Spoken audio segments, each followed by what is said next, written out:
Halo Selebtubers, pasangan Leslar tengah berbahagia menantikan kelahiran anak kedua. Baru-baru ini mereka menggelar gender reveal. Dalam momen itu dapat dipastikan nih guys, anak kedua Rizky dan Lesti adalah perempuan. Hal ini terlihat dari balutan nuansa warna merah muda yang mengiringi acara tersebut. Bilar mengaku amat senang saat mengetahui anak keduanya adalah perempuan. Karena itu nih guys, baik Lesti maupun Bilar telah menyiapkan berbagai kebutuhan untuk bayi perempuannya.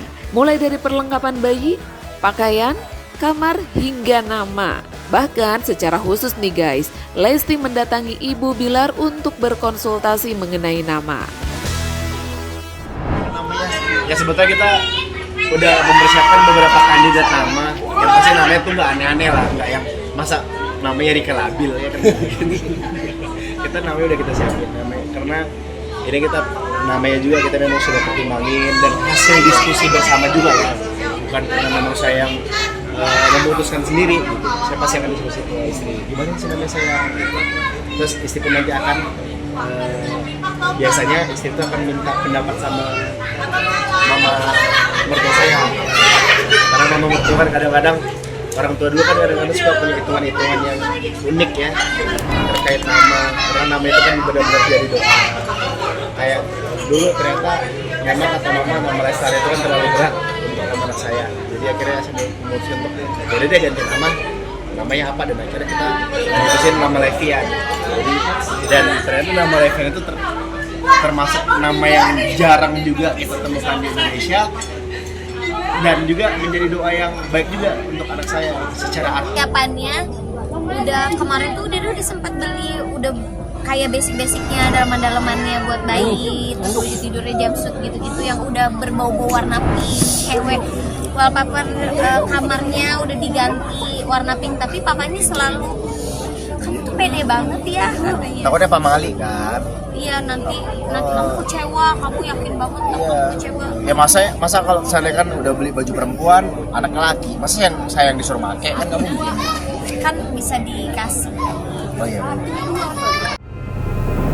Mesti sangat bahagia saat mengetahui kehamilan Lesti, lebih-lebih karena anak kedua mereka perempuan, namun Bilar dibayangi kekhawatiran nih guys. Mengingat sebelumnya anak pertama Rizky Bilar dan Lesti Andriani atau dikenal dengan nama Lesti Kejora terlahir prematur.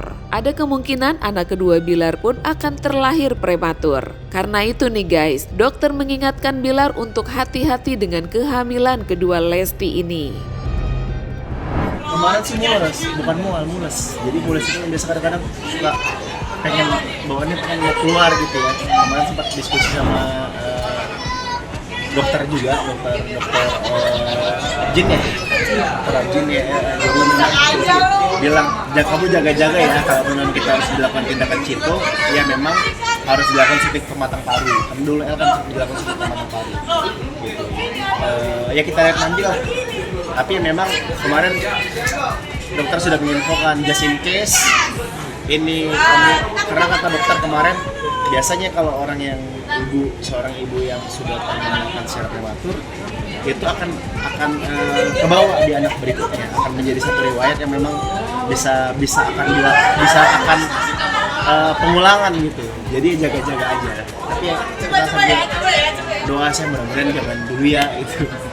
Tapi mudah-mudahan ya minimal secepat-cepatnya bulan 1 lah gitu. Dan kalau karena duduknya lumayan lama ya, bulan 2 tanggal 18, itu CL bulan 2 tanggal 5. Jadi memang agak unik sih mereka dekat-dekatan gitu. Makanya sekarang tapi ya tetap lah, maksudnya istri tetap kontrol terus. Selagi saya masih dokter pasti akan saya temenin gitu. Dan syukurnya dokternya juga komunikatif banget. Di samping itu guys, perselisihan antara Rizky Bilar dengan rekan bisnisnya Boni Anggara masih belum menemukan titik terang. Pasca unggahan story di Instagram eksklusif Bilar yang menyebut Boni tidak profesional dan bobrok dalam mengelola bisnis clothing MRB, pihak Boni masih menunggu itikat baik dari Rizky Bilar untuk meminta maaf dan mencabut pernyataan tersebut. Sekali lagi bahwa saya ini ada di posisi kedua yang berbeda. saya saat sedang menjadi pengusaha event organizer, saya harus profesional. Dan saya kapan menjadi teman sahabat keluarganya juga Kang Bilar.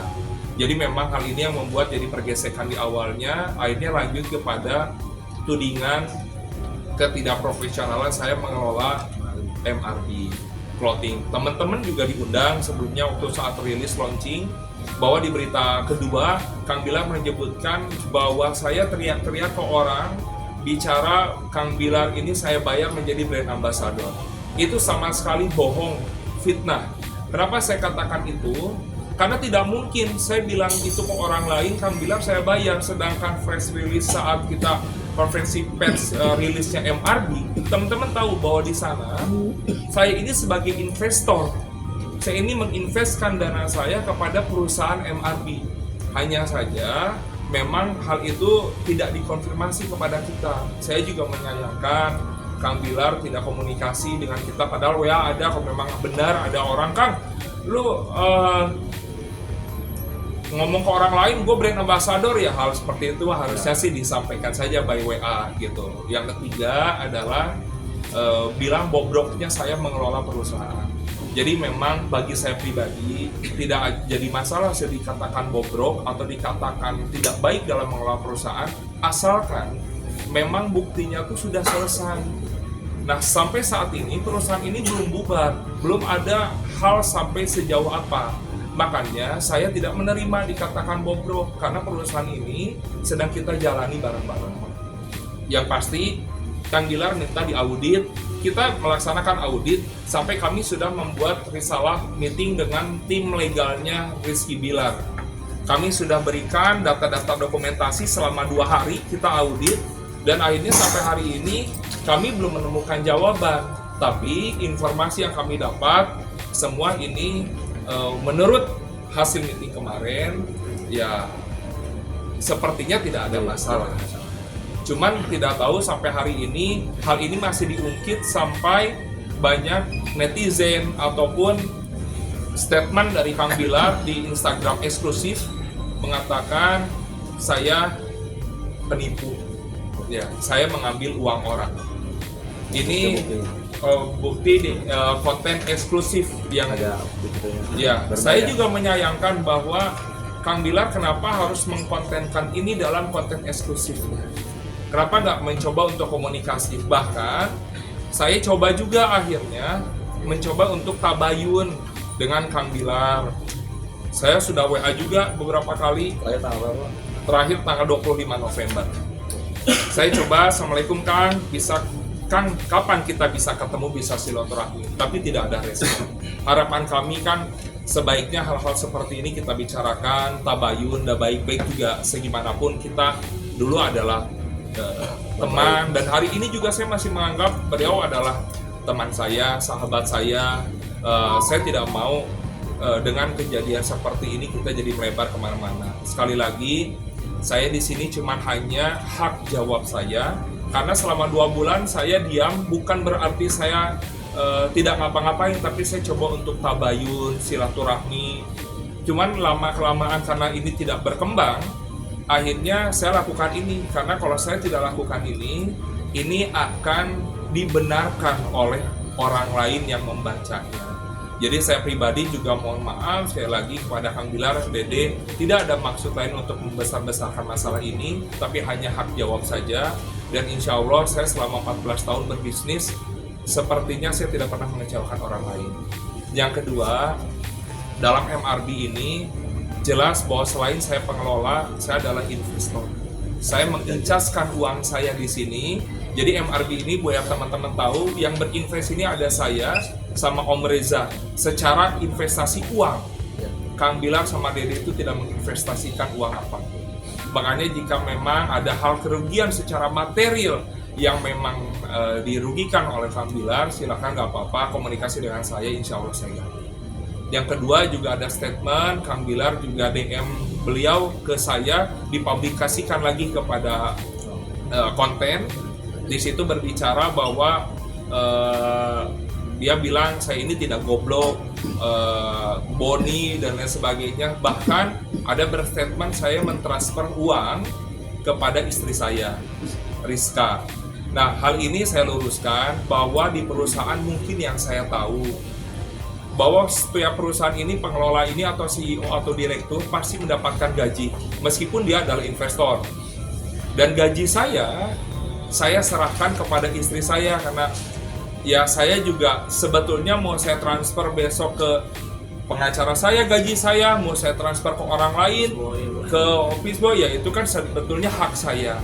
Tapi kenapa disentil mengambil seolah-olah uang perusahaan diberikan untuk kepentingan pribadi? Insya Allah ini data sebundel sebanyak ini, perusahaan, rekening koran sudah terprint, apapun sudah terprint. Yang paling penting uang investasi di MRB ini tidak habis, saldo masih ada, saldo di e-commerce masih ada, dan juga barangnya masih banyak senilai 200-300 jutaan kalau kurang lebih. Saya belum cek secara pasti. Jadi saya menyayangkan ada kata-kata bobroknya dalam menjalankan perusahaan ini, padahal perusahaan ini juga masih berjalan dan harusnya saya juga berharap ke depan setelah ini kita bisa ketemu, kita bisa tabayun, bersilaturahmi, dan mudah-mudahan dengan cara ini adalah qadarullah bisa memberikan kedamaian. Jadi sekali lagi mohon maaf jika saya juga buat Kang Bilar, Dede punya banyak salah dan juga banyak tidak sempurnanya di mata Kang Bilar dan Dede. Ya mohon maaf, dan saya pribadi juga saya tunggu kita ketemu kapan, kita selesaikan secara baik. Alih-alih menyelesaikan salah paham yang terjadi dengan Boni Anggara, Rizky Bilar justru saat ini tengah disibukkan dengan penggarapan film bertema religi. Film ini merupakan karya perdana Bilar dalam memproduseri layar lebar. Karena itu guys, Bilar tak ingin konsentrasinya terpecah karena ingin karya ini berkualitas dan meninggalkan kesan bagi penonton. Ngapain juga gitu ya, itu kan udah ada bidang, udah ada bagian ya. Saya punya tim legal, saya punya tim finance ya, jadi itu biar urusan mereka yang handle lah. Jadi saya ya cukup, saya sudah bilang juga ke tim saya, kemudian kita juga punya CFO, CEO, ada juga CEO dari PH kita ya. Jadi saya bilang untuk ini gue minta waktu dulu ya, sementara gue gak bisa handle semuanya, gue pengen fokus ke film dulu.